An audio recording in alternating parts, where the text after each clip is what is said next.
Future homeowners and investors, andito tayo ngayon sa isang napakagandang subdivision dito sa Barangay Loma de Gato, Marilao, Bulacan, kung saan we can assure you that this is guaranteed 100% flood-free and no fault line.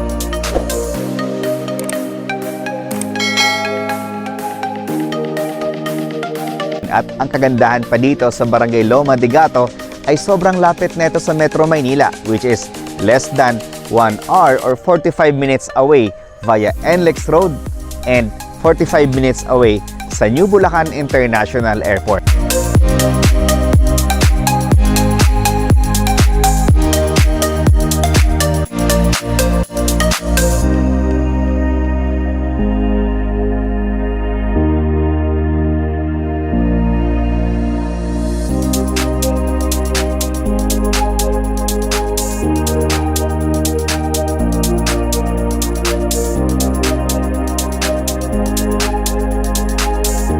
And 30 minutes away ay andun ka naman sa bagong development ng Mega World dito sa Marilao, Bulacan, ang Northwind Global City.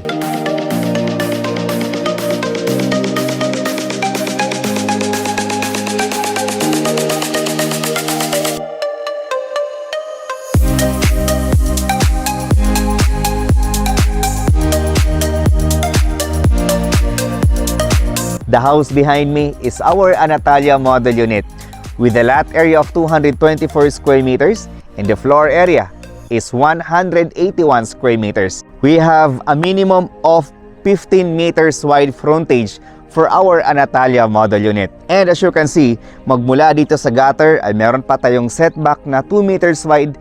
Then dito naman sa kabilang side ay meron tayong setback na 1 meter wide for our ventilation and natural light. Sa ating parking lot, pwede dito yung dalawang sasakyan, either van, SUV, or sedan. Then dito naman sa side na to, ay meron tayong setback na nasa mga 4 meters wide, magmula naman dito sa wall hanggang dito sa property line natin. Then, meron tayo syempreng lanay. So dito sa lanay, minsan, masarap tumambay, tapos titignan mo yung mga halaman mo. Then dito naman sa likuran ninyo ay pwede pa kayong maglagay dito, 'di ba? Ang laki pa ng space natin dito sa ating likuran. So nasa mga 3 meters wide pa ito, magmula sa wall natin hanggang dito naman sa property line natin. Then hanggang doon naman sa ating pinaka service area, laundry area, or dirty kitchen. Tapos dito sa side na to, again, meron din tayong setback na 1 meter wide.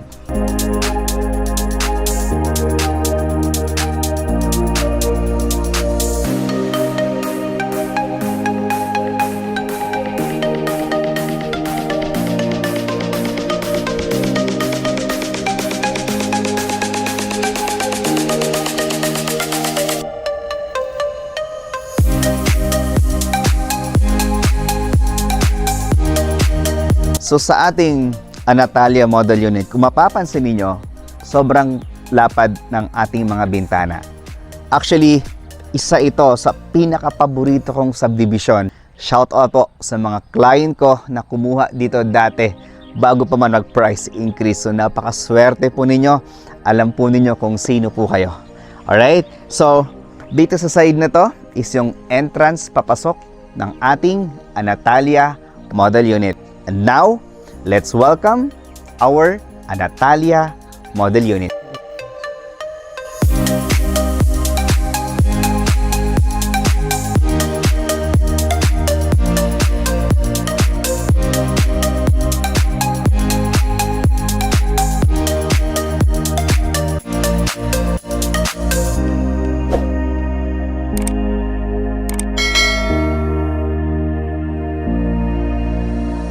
For our main door, ang ginamit nila ay solid wood.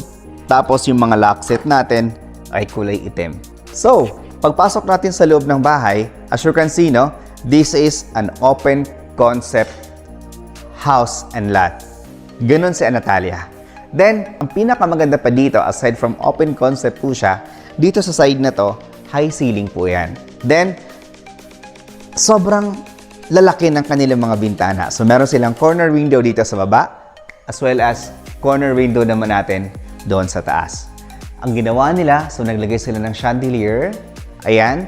Tapos dito sa side na to, is dito naman nila nilagay yung kanilang 6-seaters na dining table dito sa inyong dining area. And ang pinakamaganda pa sa lahat ay meron pa tayo ditong door going to your lanai area or dirty kitchen and papunta din sa inyong parking lot. Isa pa sa pinakamaganda dito kay Anatalia Model Unit is siniparate na po nila yung kanilang kitchen area nang sa ganon, hindi mangangamoy yung kanilang dining area, kanilang living area, yung kanilang kwarto, at pati na rin yung kanilang second floor. So ang ginawa, in-enclose, nilagyan ng pintuan, kaya lang hindi pa nakikabit yung pintuan, pero may pintuan po ito, no? At ganito naman kalaki yung inyong kitchen area. So ang turnover ng ating kitchen area ay full granite na countertop. Hindi kasama yung mga built-in cabinets. Say, ang sabi dito, kitchen modular cabinet as additional works in production model. So hindi po ito kasama pag ito turn over sa inyo. Ang kasama lang dito, yung countertop natin, tsaka yung sink natin na dual sink. Then, etong mga cabinets na to, pwede po kayo magpa-quote kay developer. Sila na rin po yung gagawa para sa inyo. Ganon din po sa ating mga overhead cabinet. Then, meron tayo ditong door papunta dito sa ating service area, laundry area, or dirty kitchen area. So next is our bedroom number 1. Etong bedroom na to, napagkamalan nila ng mga clients ko na master's bedroom dahil sa laki po na ito. Pero bago po tayo pumasok doon, is ipakita ko muna sa inyo yung ating isang common toilet and bath dito sa ground floor. Ganito siya kalaki. Naka-tiles na from floor to ceiling. Tapos ito naman yung ating shower. This is the shower area. Tapos, ito naman yung ating water closet. Then, ito naman yung ating lavatory. So, yung lavatory natin, ganito po siya kalaki, no? Tapos, hindi naman kasama itong mga ilaw na to. Okay? So, next is our bedroom number 1. For our bedroom number 1, napakalaki niya. Sobrang laki ng ating bedroom number 1. Kahit king size na bed, kasyang-kasya dito sa ating bedroom number 1. At ang pinakamaganda sa ating bedroom number 1 natin ay napakaaliwalas dahil sobrang lalapad ng ating mga bintana. At syempre, yung bintana natin ay may kasama na rin itong mga screen, no? Para hindi makapasok yung mga insects po sa labas. Tapos, syempre, dahil meron tayo ditong isang malaking bintana, mas maganda na magtanim ka sa harapan ng inyong bintana nang sa ganon, ma-minimize ng halaman yung init pagpasok dito sa inyong kwarto. Yan. So dito, pwede mong ilagay dito yung inyong cabinet or dito sa side na to, no? Pwede rin po dito. Pwede mo rin ditong ilagay yung inyong built-in cabinet. Okay. So next is the 3 bedrooms doon naman sa second floor.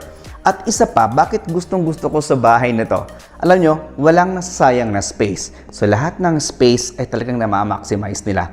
Very functional yung kanilang Anatalia Model Unit. Bakit ko nasabi? Itong kanilang hagdanan, hindi siya nagkukos ng obstruction sa bahay. So yun yung nakikita ko sa model unit na to. And ito, yung ilalim na to, pwede mo pa nga itong gamitin as your storage area sa side na to. Tapos pwede ka dito maglagay ng plants, no? Para mas, ang stairs natin ay purong buhos. Yung steps natin ay Hardiflex. Tapos yung railings natin ay stainless. Yung handrails naman natin ay mga bakal. So dito sa second floor, dito mo makikita yung inyong napakabuanggang chandelier. Okay, so dito sa second floor, matatanaw mo syempre yung baba natin. Tapos, andito yung ating 3 kwarto. 2 sa side na yan, at dito naman sa inyong master's bedroom. Unahin muna natin yung bedroom number 1. Dito sa inyong bedroom number 1, ganito po siya kalaki. Kagandahan dito sa lahat ng kwarto natin ay meron tayong 2 window. Isang window dito, ayan, at isang window din naman dito. Hindi lang maliit na window, kundi malalaking window. Ang kagandahan pag 2 yung window natin, pagpasok ng hangin dito sa side na to, pwede niyang ilabas dito sa side na to. So next is our bedroom. Pero ipakita ko muna sa inyo yung ating common toilet and bath. So dito sa ating common toilet and bath, pang ano to pang master's bedroom na toilet and bath. Ayan sobrang laki ng ating common toilet and bath, no? Ito yung ating shower area. Ganun din, from floor to ceiling yung tiles natin. Ganun din dito sa ating water closet and lavatory area. Then, ganyan din po yung turnover ng ating water closet as well as yung ating lavatory. Then, next is our bedroom number 3. So, for our bedroom number 3, ang nilagay nila dito ay single bed. At, ganun din, dalawa yung ating bintana. Isa dito at isa naman sa side na to. At alam nyo ba, dito sa bahay or sa Alegria itself, sobrang ganda ng kanilang community. Ang kalsada nila ay nasa mga 8 meters wide yung pinakamaliit. Yung pinakamalaki nila sa main road ay 16 meters wide. Din yung kanilang secondary road ay 12, may 10, up to 8 meters wide. Next is the final, our master's bedroom. So yung master's bedroom natin has its own toilet and bath. Okay, so dito sa ating master's bedroom, bubuksan lang natin to para makita ninyo kung gaano nga ba kalalaki yung ating mga bintana. So ayan, di ba? Sobrang aliwalas dahil ang laki ng ating mga bintana. Isang malaking bintana dyan at mayroon din tayo ditong isang bintana. And ang nilagay nila ang nilagay nilang bed ay queen size na bed. Tapos dito mo siguro pwedeng ilagay yung inyong mga built-in cabinet. So we have a huge space for your built-in cabinet. Then this is your toilet and bath. So sa inyong toilet and bath, ganun din. Meron tayong lavatory, meron tayong water closet, from floor to ceiling yung tiles natin.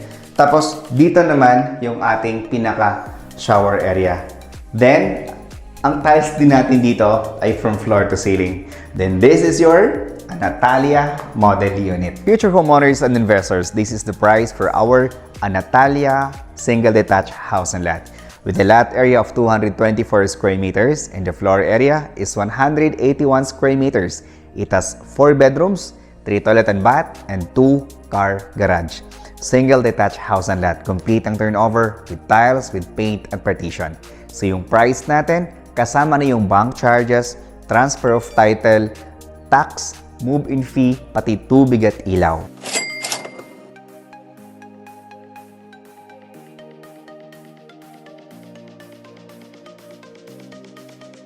For more details about this project, trippings and reservation, please i-dial niyo po yung number na naka-flash dyan sa screen. And if you are new to my channel, kindly click that subscribe button at i-hit mo na rin ang notification bell para pag mayroon akong bagong videos na katulad nito, ay agad namin kayong ma-notify. Again, this is Rog Camacho, your licensed real estate broker. Thank you so much for watching and God bless.